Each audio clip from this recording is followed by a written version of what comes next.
Ainda não era dia claro quando Mariana sentiu o chão tremer. Não era um terremoto. Era o som inconfundível de máquinas pesadas subindo o morro do Vale Verde.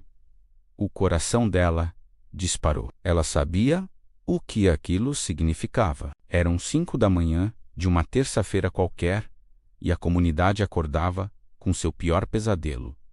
Tratores, caminhões da prefeitura e uma ordem de remoção que chegou sem aviso, sem negociação, sem um pingo de humanidade. Mariana tinha 34 anos, 3 filhos pequenos e uma casa que ela mesma construiu, tijolo por tijolo, ao longo de 12 anos. Cada parede daquele barraco de alvenaria guardava uma história de sacrifício. O reboco, feito nas horas vagas, depois do trabalho como faxineira. O piso, que ela assentou com a ajuda de um vizinho pedreiro. A pintura azul clara, a cor preferida da sua filha mais velha, Júlia, de apenas 9 anos. Mãe, o que está acontecendo? A voz assustada de Júlia ecoou do quarto. Miguel, de 6 anos, e o pequeno Pedro, de 4, começaram a chorar, sentindo o pânico no ar.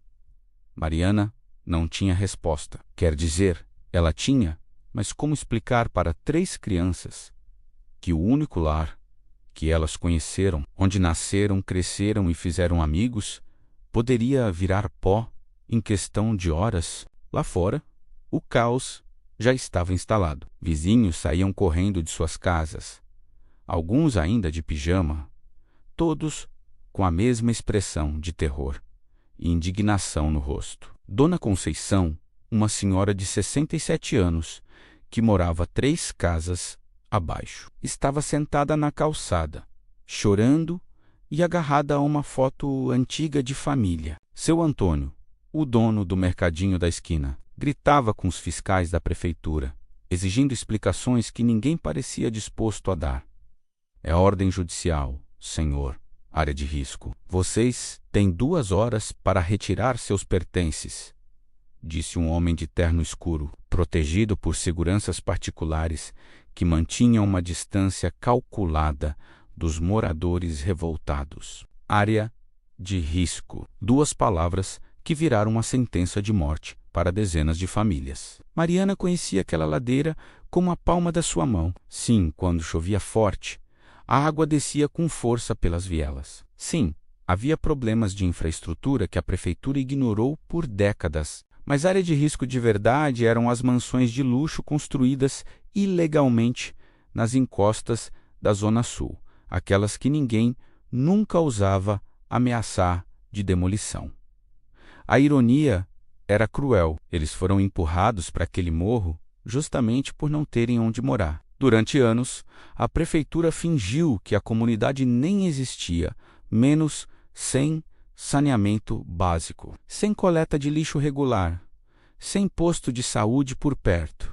E agora, de repente, se importavam tanto com a segurança deles que precisavam remove clause com urgência. Mariana olhou para sua casa, para as cortinas floridas que costurou à mão, para o varal com as roupas ainda penduradas da véspera, para o vaso de gerânios que sua falecida mãe lhe deu de presente quando ela finalmente terminou de construir o seu lar. 12 anos de vida, de luta, de esperança, prestes a serem reduzidos a entulho. A gente não vai sair. A voz de Mariana surpreendeu a si mesma pela firmeza. Ela pegou os filhos pela mão e foi para a rua. Lá fora, a cena era de guerra. Cerca de 150 famílias estavam na iminência de perder tudo. Crianças choravam, agarradas às pernas dos pais. Idosos eram amparados por vizinhos. Homens tentavam negociar, implorar, argumentar com funcionários que apenas cumpriam ordens, tão perdidos quanto todos ali. Foi então que Mariana viu algo que mudaria tudo.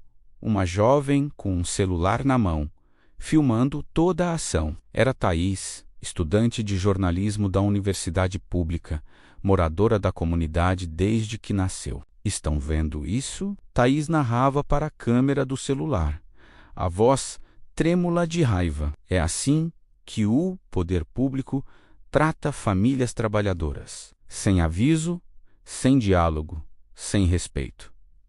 Compartilhem.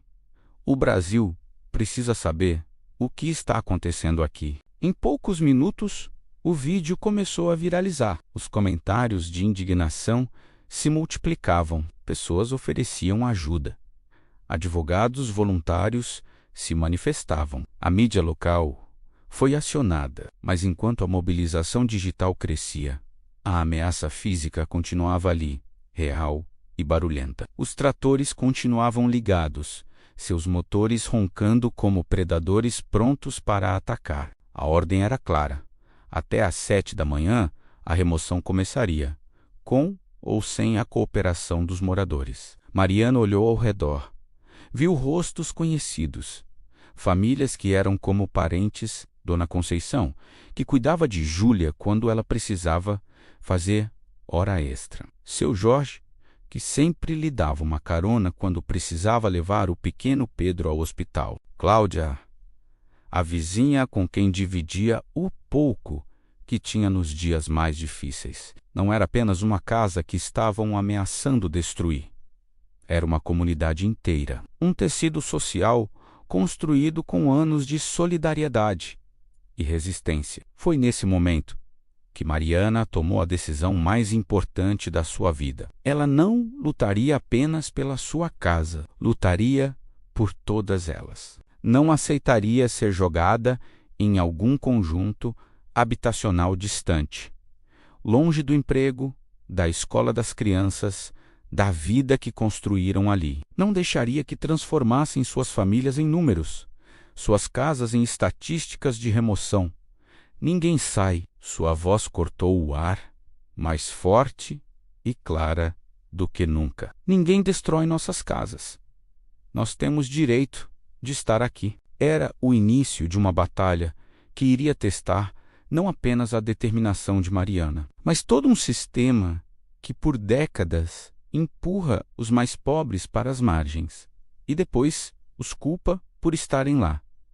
O relógio marcava 5h47 da manhã. Restavam apenas 73 minutos. A contagem regressiva para salvar o Vale Verde havia começado. A voz de Mariana ecoou pelo morro como um grito de guerra. Outros moradores, despertados pelo barulho e pela urgência, começaram a sair de suas casas. Homens, mulheres, jovens, todos se juntaram a ela, formando uma barreira humana improvisada entre as máquinas e as casas que eles mesmos construíram com tanto suor. As crianças foram levadas para dentro, protegidas pelos mais velhos, enquanto os adultos se posicionavam na linha de frente. "Vocês vão ter que passar por cima de nós", gritou seu Jorge, um homem de 52 anos que trabalhava como segurança noturno. Ele tinha acabado de chegar do plantão quando se deparou com aquela cena de pesadelo. O homem de terno, o representante da prefeitura, consultou o relógio, visivelmente nervoso. Aquilo não estava no roteiro. A ordem era simples: chegar muito cedo, pegar as famílias de surpresa, remover tudo rapidamente antes que houvesse qualquer tipo de resistência organizada. Mas ele subestimou a força de uma comunidade que aprendeu, ao longo de gerações, que quando você não tem mais nada, a única coisa que resta é lutar. Enquanto isso, Thaís, uma jovem estudante de jornalismo que morava ali, não parava de filmar. Com um celular em punho, ela transmitia tudo ao vivo. Seu aparelho se tornou a arma mais poderosa daquela manhã. Mais de 5.000 pessoas assistindo agora. Ela anunciou para dar força ao movimento: continuem compartilhando, gente. Não deixem isso acontecer em silêncio. A notícia se espalhou como fogo em palha seca. Vans de equipes de reportagem começaram a subir as ruas apertadas do morro. Ativistas de movimentos de moradia foram acionados por mensagens e ligações. Advogados do Escritório de Direitos Humanos da Defensoria Pública receberam dezenas de chamadas desesperadas. Que era para ser uma remoção silenciosa, executada na calada da madrugada, estava se transformando em um escândalo público, televisionado e viralizado. Mas a prefeitura não parecia disposta a recuar facilmente. Às 6h15 da manhã, chegaram reforços. Mais seguranças, mais fiscais e, para o horror de todos, uma viatura da polícia militar. Mariana sentiu um nó de medo apertar seu peito, mas ela sabia que não podia demonstrar fraqueza agora. Ela olhou para trás e viu dezenas de olhos fixos nela, esperando uma direção, esperando uma faísca de coragem. Sem nem perceber, ela havia se tornado a líder daquela resistência. Com todo o respeito, senhora, disse o comandante da operação, aproximando-se dela. Ele era experiente e reconheceu imediatamente que Mariana era a pessoa com quem precisava negociar. A ordem judicial é clara. Isso aqui é uma área de risco. Um deslizamento pode matar vocês, todos. Estamos fazendo isso para a segurança de vocês.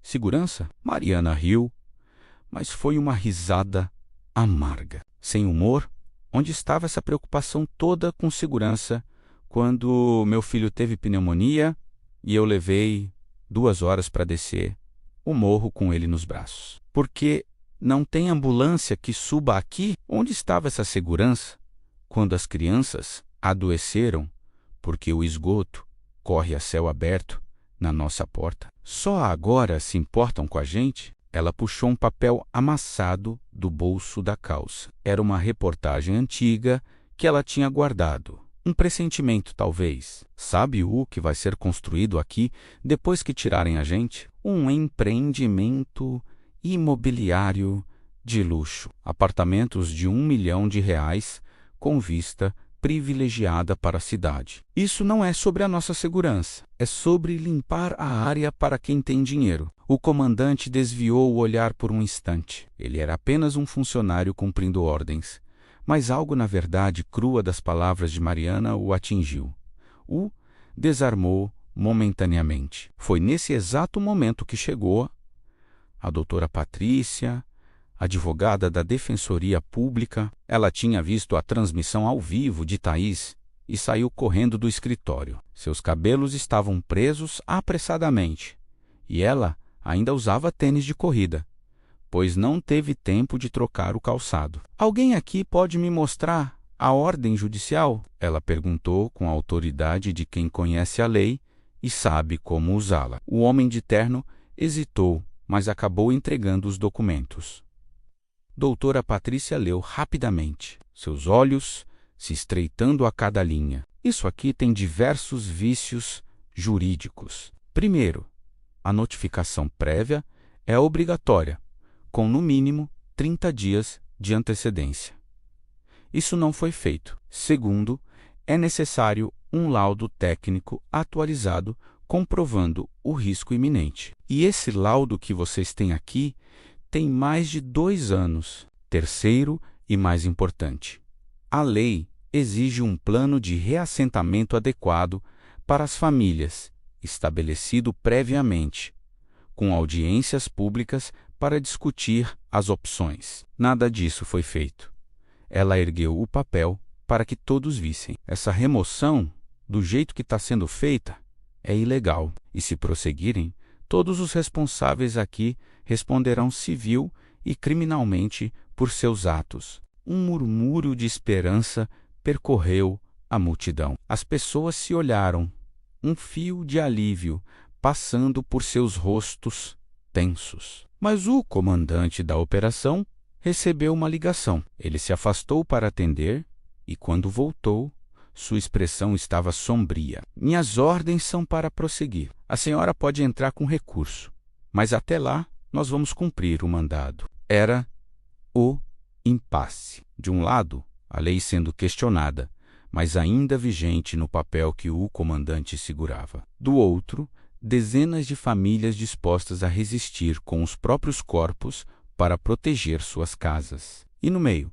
autoridades que tinham que decidir até onde iriam para cumprir uma ordem que, Com a atenção da mídia e o apoio popular, começava a cheirar muito mal publicamente. Mariana olhou para o céu. O sol agora já tinha nascido completamente, iluminando a cena com uma luz dura e cruel. Suas mãos tremiam, mas ela as fechou em punhos, buscando força. Pensou nos seus filhos, lá dentro de casa, assustados. Pensou na sua mãe, que já havia partido e não estava mais ali para ver essa luta. Pensou em todos os anos de humilhação, de ser tratada como invasora em uma cidade que ela ajudou a construir com seu trabalho duro como faxineira. Nós não vamos sair, ela repetiu.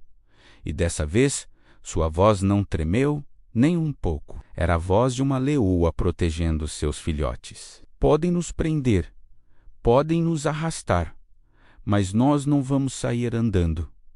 Essa é a nossa casa. Esse é o nosso direito. O comandante fez um sinal para seus homens. Os seguranças, com seus rostos impassíveis, começaram a avançar lentamente, formando uma linha. A tensão era palpável. O confronto parecia inevitável. E então, quando o primeiro segurança estava prestes a tocar em um morador, algo completamente inesperado aconteceu. Do alto do morro, descendo pelas vielas apertadas, uma multidão começou a se formar. Eram estudantes, ativistas, moradores de outras comunidades, trabalhadores que largaram tudo ao ver as notícias. Centenas de pessoas se unindo à resistência. O povo unido jamais será vencido. O cântico ecoava pelas ladeiras, ganhando força a cada segundo. Cartazes improvisados eram erguidos. Moradia é direito, não mercadoria. Favela resiste.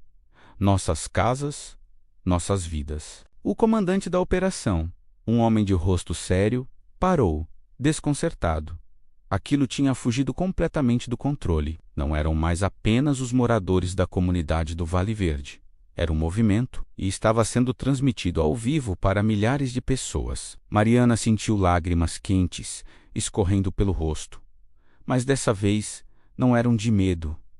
Era emoção pura. Ela nunca tinha se sentido tão vista, tão ouvida, tão apoiada. A solidão de lutar sozinha contra um sistema gigante se dissolveu naquele instante. Thaís, a jovem estudante de jornalismo, continuava filmando com seu celular, alternando entre closes dos moradores e planos gerais da multidão que não parava de crescer. Seu vídeo já tinha mais de 50.000 visualizações e o número continuava subindo. Políticos começaram a se manifestar nas redes sociais. A hashtag Favela não se remove estava nos assuntos mais comentados do país. Por volta das 7h30 da manhã, 3 vans de emissoras de TV chegaram, buzinando para abrir caminho. Repórteres tentavam entrevistar moradores, autoridades, qualquer um que pudesse dar uma declaração. A pressão da mídia estava funcionando. O telefone do homem de terno, o representante da prefeitura, não parava de tocar. Ele se afastou novamente, o rosto tenso, e quando voltou, sua linguagem corporal tinha mudado completamente. Ombros caídos, mandíbula travada, a operação está suspensa, ele anunciou com relutância, a voz quase um sussurro. Ordens superiores. Haverá uma reavaliação do processo. A comunidade explodiu em gritos de celebração.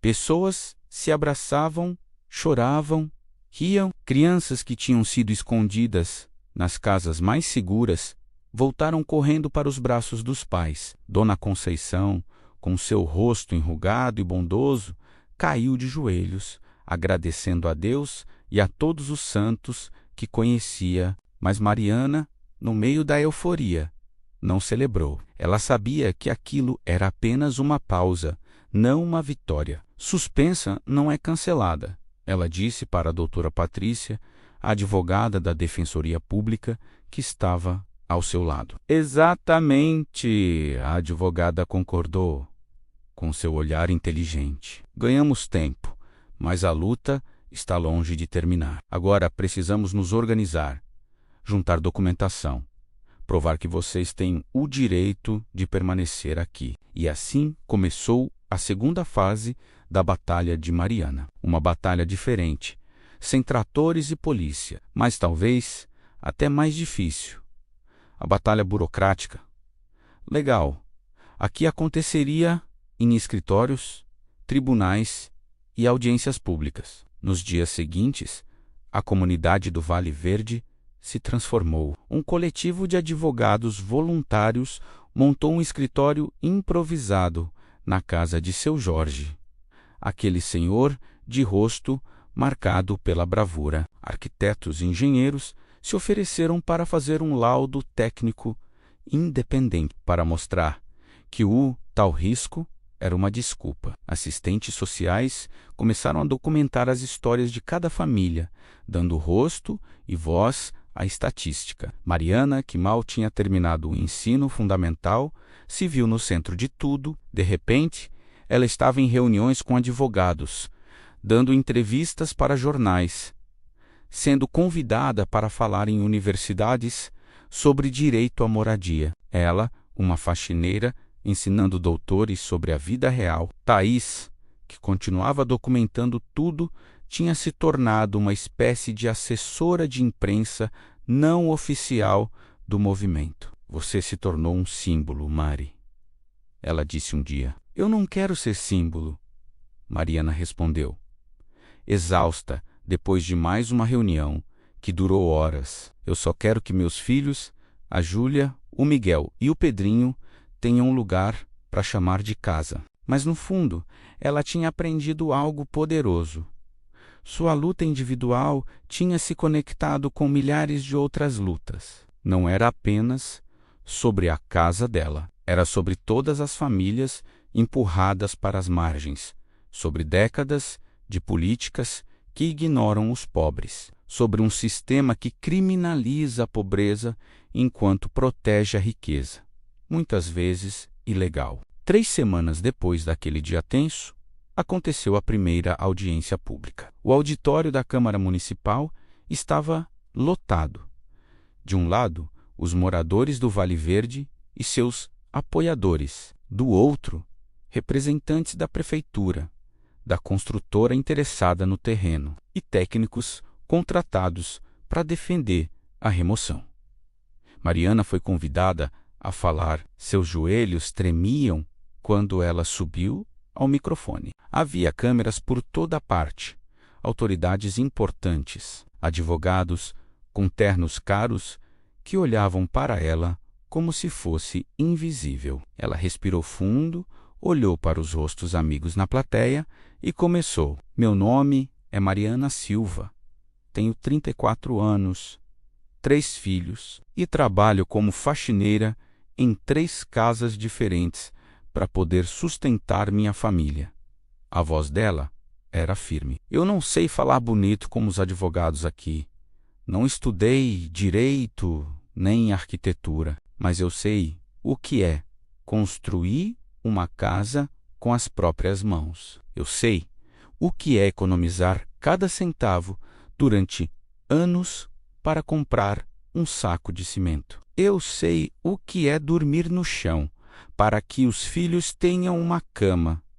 Sua voz ganhou força ecoando pelo auditório. Vocês falam de área de risco como se estivessem preocupados com a gente. Mas cadê essa preocupação quando falta água na nossa torneira? Quando o posto de saúde mais próximo fica a 1 hora de distância? Quando nossas crianças estudam em escolas caindo aos pedaços? O risco para nós não é o morro. O risco é viver em um país que trata pobre como um problema a ser removido, e não como gente que merece dignidade. Um silêncio absoluto tomou conta do lugar. Alguns vereadores desviavam o olhar, desconfortáveis, outros pareciam genuinamente tocados pelas palavras dela. Nós não somos invasores, Mariana continuou, olhando diretamente para a mesa das autoridades. Nós somos trabalhadores. Nós construímos essa cidade que vocês usam todos os dias. E nós merecemos viver nela.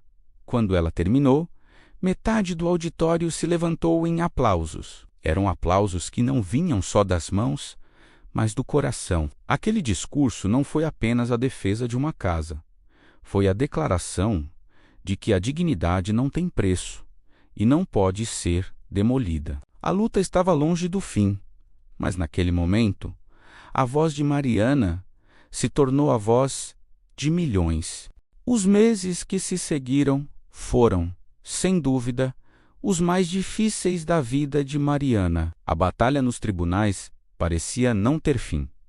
Eram audiências, recursos, contra recursos. Uma burocracia que parecia feita para cansar e desanimar. A prefeitura recuava em alguns pontos, mas em outros a pressão só aumentava. A construtora, sentindo a resistência, contratou advogados ainda mais caros, mais poderosos. Até a mídia, que no começo abraçou a causa, começou a se afastar. Processos longos e complicados não geram manchetes, não é mesmo? Mas algo fundamental havia mudado ali, no Vale Verde.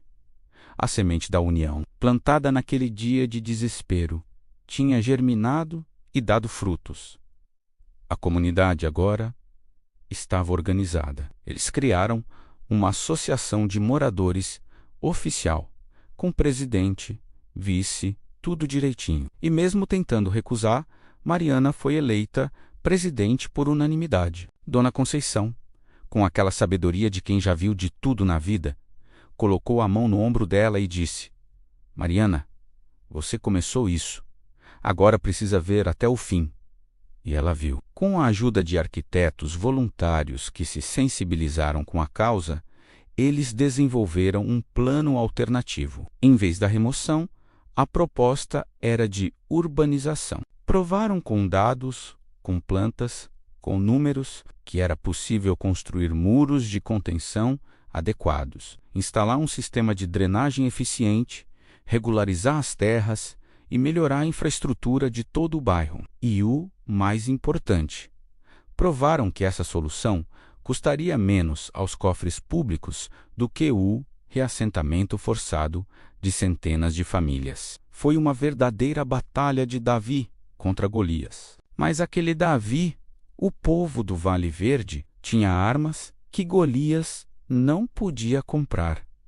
A verdade, a justiça do seu lado e, acima de tudo, uma comunidade unida, disposta a lutar até o último segundo. 7 meses se passaram desde aquela terça-feira fatídica. 7 meses de ansiedade, de noites mal dormidas, de medo e esperança. Finalmente, o dia do julgamento chegou. Mariana estava lá, no tribunal, cercada por seus vizinhos, pelos advogados, pelos apoiadores que nunca os abandonaram. Seu coração batia tão forte no peito que ela tinha certeza que todo o salão podia ouvir. Ela segurava a respiração enquanto o juiz, com uma voz solene, começava a ler a sentença. Após análise minuciosa do processo, começou o juiz. E considerando os laudos técnicos independentes apresentados pela defesa, este juízo conclui que a remoção forçada não se justifica.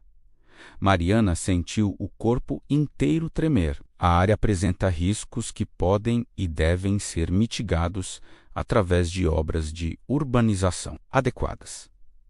O juiz fez uma pausa que pareceu durar uma eternidade. Determino a suspensão definitiva da ordem de remoção e estabeleço o prazo de 180 dias para que o poder público apresente um plano concreto de urbanização da comunidade do Vale Verde, com participação ativa dos moradores no processo. O tribunal explodiu.